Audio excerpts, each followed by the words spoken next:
So recently it's been hard to avoid Wordle, the popular word game that just seems to have come out of nowhere and taken over the internet. And we all love a rags to riches story, and so it is kind of nice to see this little simple game which has gone on to be bought by the New York Times for a 7-figure sum. But what I really like about this story is the guy who made it, Josh Wardle, made this game not to take over the internet, not to make a ton of money, just because he wanted to make a game. Sometimes as creatives, all our focus can be, who is my target audience, how do I reach them, and how do I make as much money from them as possible?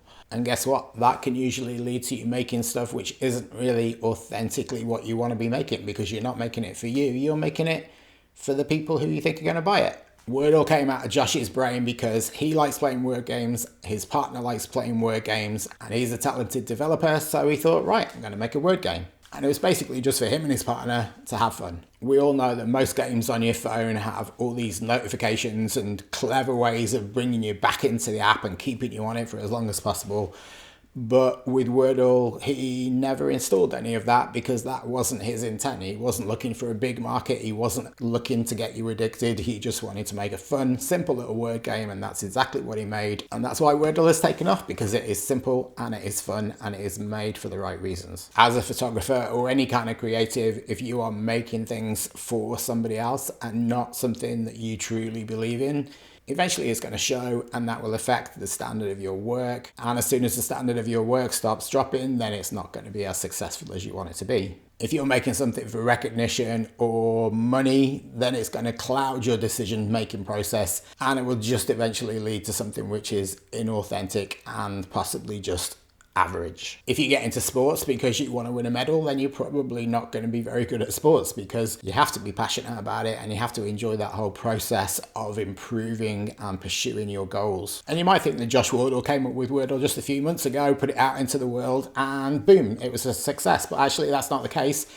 Wordle has been around for nearly 10 years in one form or another, but he kept it to himself because he knew it wasn't quite right, and he kept working at it and tweaking it, and eventually he put it out into the world when he was happy with it and proud of it, and that is when it became a success. And presumably he was getting feedback and constructive criticism not from a company of people, but from one person, his partner, and they obviously had no idea what was going to happen with it in the future. They just wanted this little thing to be as simple, as fun, and as easy to use as possible. And until it was that, they didn't put it out into the world. And once it was right, it went out and it made them millionaires. So if you're a photographer, if you're making pictures in a certain style, ask yourself, why are you doing it in that style? Is it authentic to you?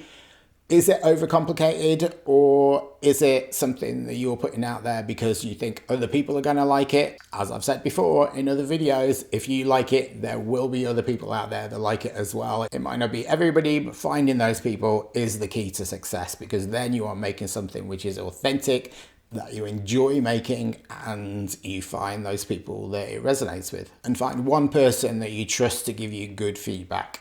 And I don't mean positive feedback, I mean constructive feedback, and feedback that you will know is coming from the right place. If they are saying something's not as good as it could be, it's not just that they want to put you down, it's that they want to help you get better. Quite often making great photos means making bad photos again and again and again, but over time making less bad photos and more good photos. So take your time, learn what works for you, and go out there and make pictures. Josh Wardle could never have predicted the success of Wordle, but he did a lot of things right. He created something, he refined it, he shared it with people who he trusted, he refined it some more, and eventually he put it out there and it worked. So what are you going to create?